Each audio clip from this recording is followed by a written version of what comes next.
This past Sunday, you will know that we wrapped up our three-part segment on communication, focusing specifically on conflict resolution. There's a few extra things, though, that I wanted to get to that I was not able to. We're going to do that today.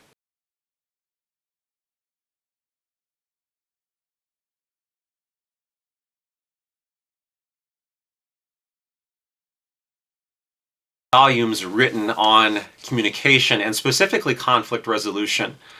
And one of the avenues and arenas that I wanted to tackle on Sunday was that of social media, or our online presence, because we're finding a great problem in the fact of not having that face-to-face interaction, not being able to hear comments immediately back, or to read the body language of the person that we're talking with. We're kind of left with this scenario in which we can speak in many respects unfiltered, and there's no consequence to what we're speaking. We're not losing relationships. We're not being punched by someone if they're not pleased with what we're saying. We're just not getting the things that we get face to face. And really, as a culture, we're hitting kind of that unfiltered aspect that I can say whatever I want, irrespective of anybody's feelings. It doesn't matter what language I use or how I hurt them, at least in certain realms. I know there's a few particular parts where we're focusing in on, well, you can't speak to that group of people that way. But speech generally is more unfiltered than it used to be. But that is not just online. We're finding that more and more also in person. And I wanted to address that a little bit on both the in-person and the social media aspect, specifically from Ephesians chapter 4, verse 29. And I wanted to read some excerpts from a book named Reactivity by Paul Tripp. I mentioned that on Sunday. It's a great resource. I'd encourage you to buy a copy if you don't have one. Find it on Audible or in your local library. And go through that. It's an excellent resource, bringing us back to how the gospel itself is meant not only to be lived, but guides our day-to-day interactions with one another, and specifically our communication, as I myself have been pointing out through our discussions on this. Today, though, I wanted to just read a few sections. We won't get through all of it because of the timing of these videos, but I wanted to read a few sections specifically, again, on Ephesians 4:29 through 30, and kind of draw that text out for us and help us to consider some further ways to live the gospel, and how this, specifically as believers, it needs to be implemented in our day-to-day conversations and our online presence as well. And then in doing so, we ultimately end up becoming an example to our world of what God desires. Remember, He is our standard. He is really the standard for the entire world, for what He desires for our communication. And Tripp just simply makes this remark. He says, this passage sits in the middle of Paul's lengthy portrait of what it looks like to live, it looks like in everyday life and relationships to live in light of the gospel of the grace of Jesus Christ. Ephesians 4:29 to 30.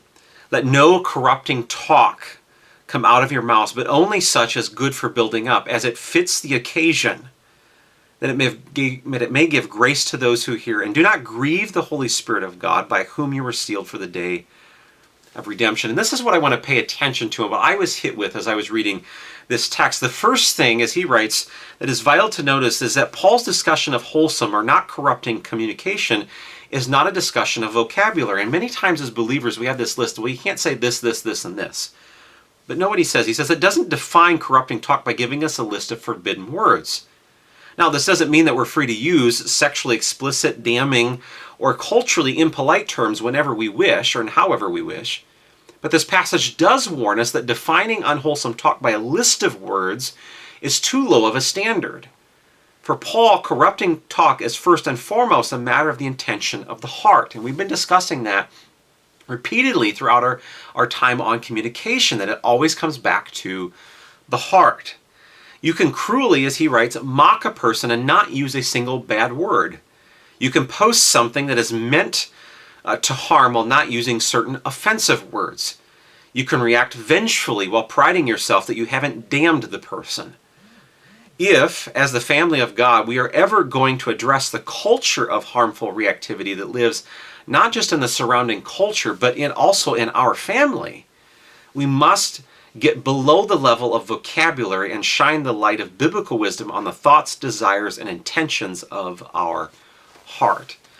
And Paul then in the passage sets for us a standard that it's not just not using X, Y, and Z words on a list that we have as the Christian bad words or the Christian offensive words or the culturally offensive words. It's coming back to the heart. And am I living in a way that imitates Christ? That is John says in John chapter 2, verses 5 through 6, that is walking in his footsteps. And that, as we look at Ephesians 4:29, it sets the standard very high, as it should be, for the speech that we are to have. And as you consider the passage itself, then, we'll just start with reading and breaking it down.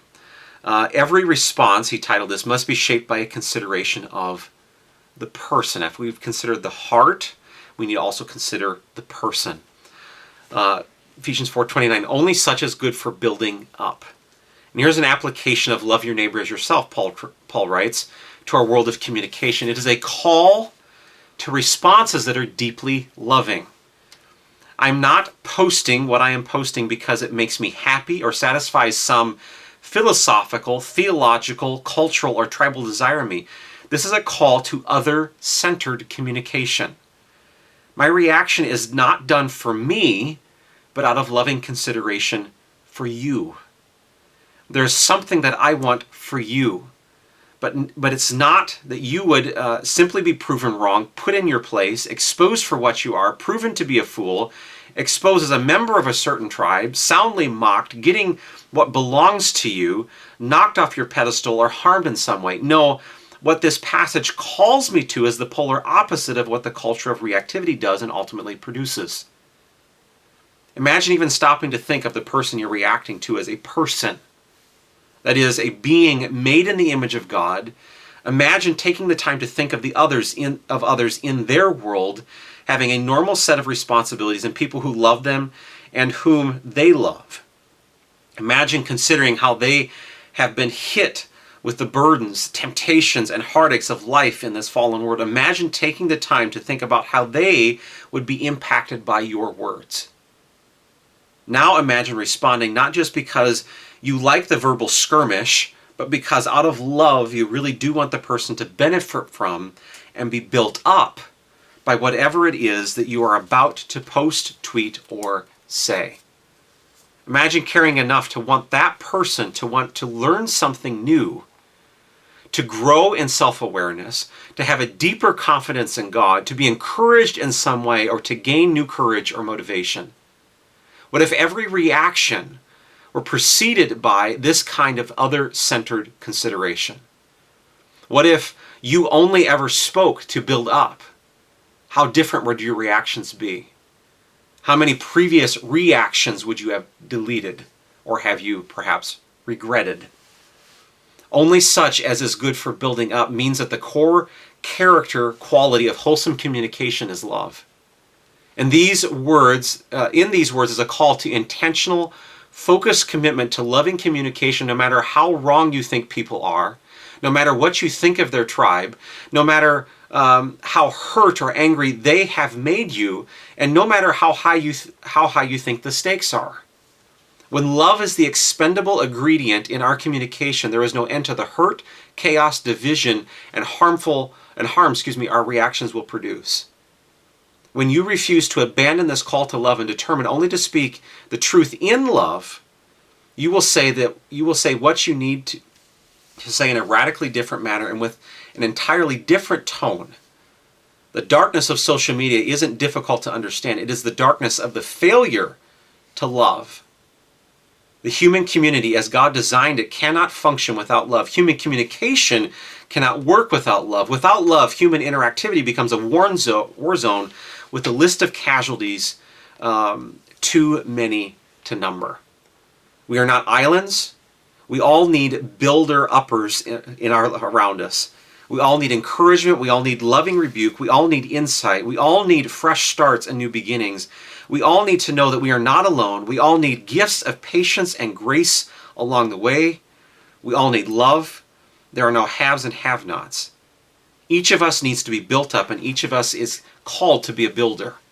This mutuality of community is a beautiful gift from a wise and loving God. It seems that we have devalued this gift and viewed being right, winning the day, and putting someone in his or her place as being more valuable.